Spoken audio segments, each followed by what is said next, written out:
Okay, so I wanted to talk and make a video about this. The reason this is about Frankie when he called from the Navy when I was about 15 years old.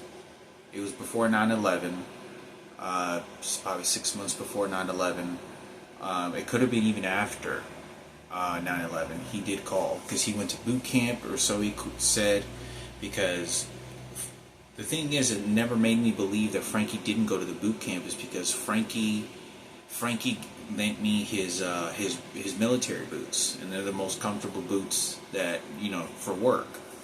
And I remember him letting me use it. There were some badass boots. They were they look fashion to me at least. And so he let me borrow them for like a couple months when I was working at IHOP at a restaurant. And I recall when Frankie called when I was about 15 years old, 16, he called and he was at boot camp. And it sounded like he was at boot camp because you could hear a lot of other people and it sounded like boot camp. It did very much sound like boot camp. And so when he was at boot camp, you know how like in boot camp and military, when they go to boot camp before whatever branch they go to, because everyone has to go to boot camp no matter what branch of the military you go, Air Force, Navy, Army, Marines, it doesn't matter.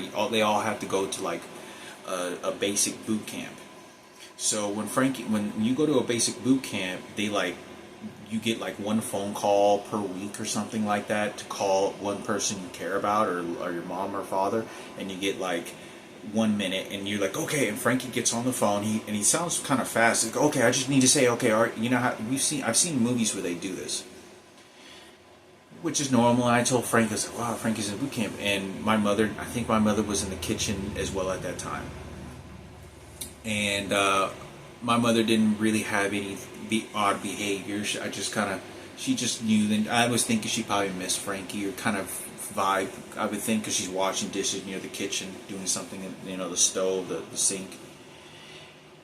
The next time Frankie calls is like a year, I think. And when Frankie called, this is where I talk about, I'm going to draw a picture of this. My mom, she's not okay, she can't remember anymore, but I'm going to draw the picture anyway to see if there's any way that it could add validity to something. Frankie gives me a call and he says he's in the Navy in Japan, I think it was it Japan or San Diego? I don't remember. I want to say, I think he was maybe already in Japan by this time. And he called me, and I picked up the phone. It was during the day, like 3 o'clock, between 1 and 3 o'clock. And because he was stationed in San Diego for a period of time. So when he called, he said he was in the Navy, and he was, he sounded like more calm, right? Like he's at work or something like that. And you couldn't hear too much ruckus in the background. And when I looked over at my mother, I talked about that. My mother, she was just kind of washing dishes, and she was just kind of doing a little bit, but she wasn't facing me. And she wasn't mad at me. There wasn't an argument. At this moment, there wasn't an argument at all between me and my mom. And I looked over, and it was sort of unusual for my mom to do that. It was a little unusual. So whenever my mother, she was going to get a pan from the stove, and she goes, like when I looked at her face to get the pan or something, she goes, I could tell that she was sort of maybe on the verge of maybe getting emotional, and like nodding her head, and I don't know if it was because it scared her because of the military, because 9/11 happened. I don't know if it was because she knew Frankie wasn't in the military. He lied the entire time. And particularly Frankie, I don't really believe. Frankie, he wasn't very much of a great liar, I would say. I would say if he would have lied anything about this, this is like a desperation because of all the sexual rapes that had happened, in my opinion. That's what I believe, because I understand that even more now because of what they're doing to me. They're making me shit so much, and there's something that goes wrong with your intestines that you're being forced to shit in your rectum, or what they're doing to me with these electronic devices, that it causes me just to keep moving forward and not even thinking clear, and just moving forward and doing things like a zombie, and just saying, oh, okay, yes, oh, okay, yeah. Like, that's what it does to your brain. That's what it does to your body. So I wanted to say this because maybe my mother knew. It makes me question whether my mother knew. If my mother, someone could have reported to my mother and stayed quiet and said, Frankie, is not in the service. He's doing something else. He's doing something else. If that is the case, it's very difficult. It's very, very difficult for me to figure out what the hell is going on, because you don't understand how much Sarah Cooper and Ken Cooper violated every boundary you can imagine with Frankie and my mother in our home. She felt entitled to do whatever it is. It's hard for me to really take in at this moment in life to know that a human being was able to do that disgusting behavior and is going to make an excuse for it, and everyone else is. I was there. I knew exactly what happened. No one has the right to, especially those people, to involved around my mother without having notified me. My mother, how she is, Sarah Cooper and my mother, there was nothing beautiful between them. It was that bitch that was nasty to my mother. Like, you don't understand that I'm not doing this out of animosity, revenge. That is exactly how they behaved. There was no hugging, kissing, come over, Christmas cards. My mother was always knew that she was always cutting it into our family and rearranging to whatever she wanted with drama. Just doing this with Ken, using his police officer badge as a form of threat. Because that's why my mom was always scared.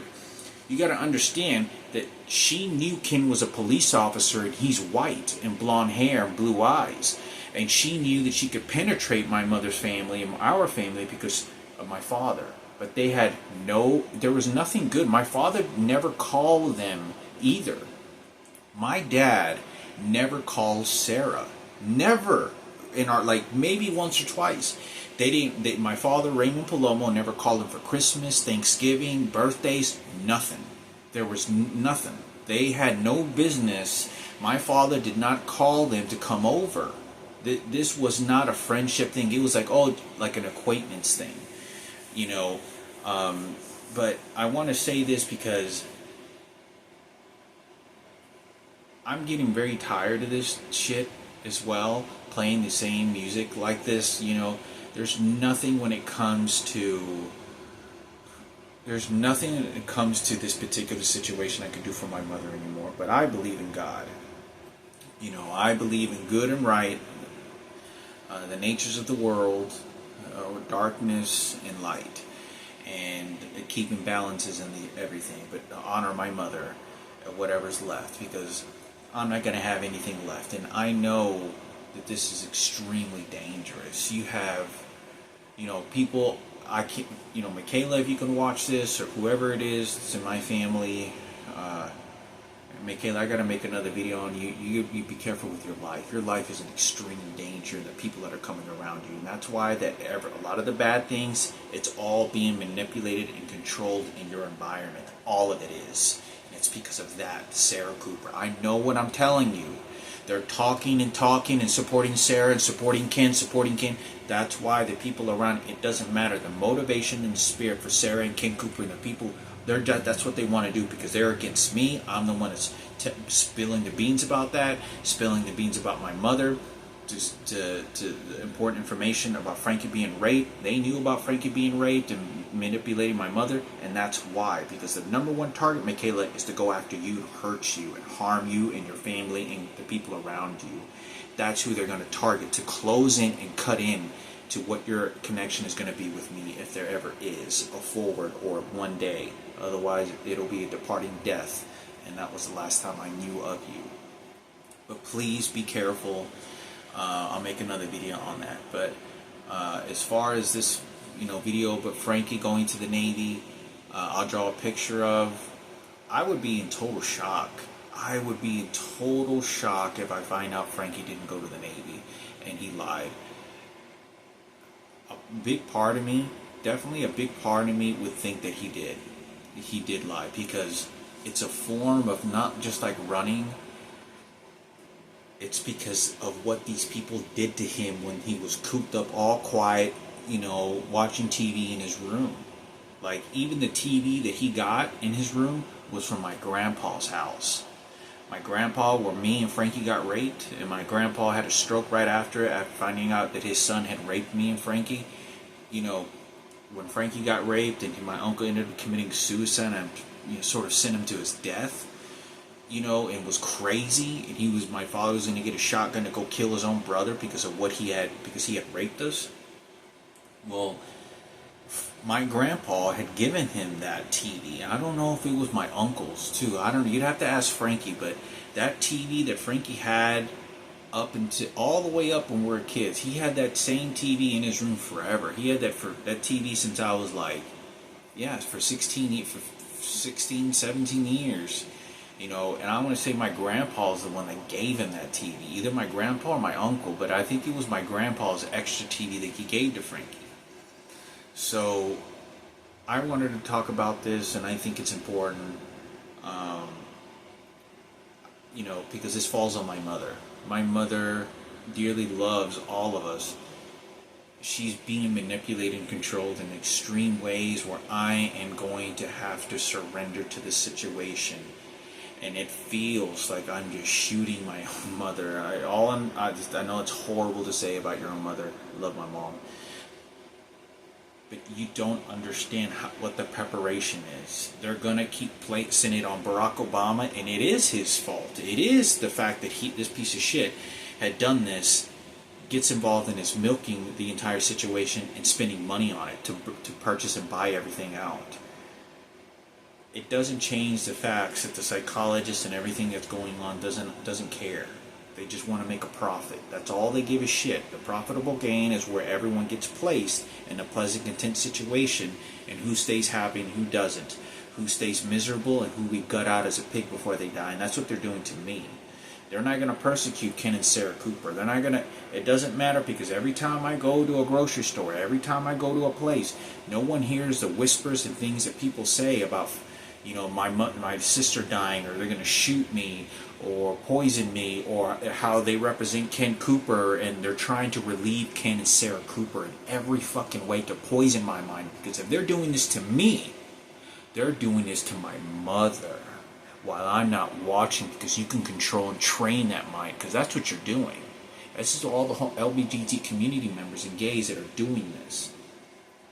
So I wanted to make this because I'm not the caretaker of my mother. I'm not. I am not close to my mother like I used to. They have extracted from me, and they're going to put my mother where they want to place her. And they're using her identical twins to manipulate that situation to squander everything. And it's because of that bitch piece of shit. I know what I'm telling you. This isn't as so much of a frustration. It's because my mother has no defense. What this person is doing is entirely so boiled down to selfishness and greed and self-absorbed. A part of me want to feel sorry for that person. To how disgusting of a motherfucker you have to be to do that to a mother or children, and think that, and it's just not that fact that this person is making the decision, but Ken Cooper's playing along, sending their kids, Kenneth, after me and doing the same shit. So I want to make a video on this because I want to move forward into something I can't do anything about anymore. I can't do anything about that anymore. It's over. And you have no idea how many celebrities I'm looking on, UFC fighters, MMA fighters, homosexuals, and all kinds of different people. They're all swarming and attacking me regarding Frankie, Michael Jackson, and my mom. That's all they're fucking doing. This is all for the fights of the fucking gay community and how we're going to take away his life. We're going to fucking dwindle him. We're going to put him down. We won for the faggots. We won for the gays. So I want to make that very clear. That's what they're doing. It's all the celebrities that are doing this. I'm going through Instagram. I'm looking at all these celebrities. That's all the layering this shit. And you don't even understand that. Everyone knows who controls that world, and it's all LGBT community. The TV directors, the movie producers, the actors, the singers. Women are there's no straight men over there at all. You may find 2 or 3. They have no voice. They're completely dwindled to shit. If there is, if they're dwindled to shit. So I want to make this because that all influences the people around my mother. And I can't do anything. I do not have power of attorney over my mother. I have no control over any kind of money, any kind of decisions whatsoever. Someone has reinstated some sort of control, decisions, medication, all that stuff. I'm barely her son anymore. I'm not even allowed to talk to my mother. I'm talking to her identical twin. And I can tell you this, it's not good. But I'm going along with it, and if it's her sister that burns her to the ground, I can't do anything about it because the psychologists are doing it. And I have no choice but to go along with it and say, okay, and let go of my mother. Let go of that she was even my mother, and just put her in a past memory. That whatever existence that she had, and it's not necessarily the twins, it's the psychologists and how this is playing out. They're doing this on purpose. I have some other subjects I also want to talk about.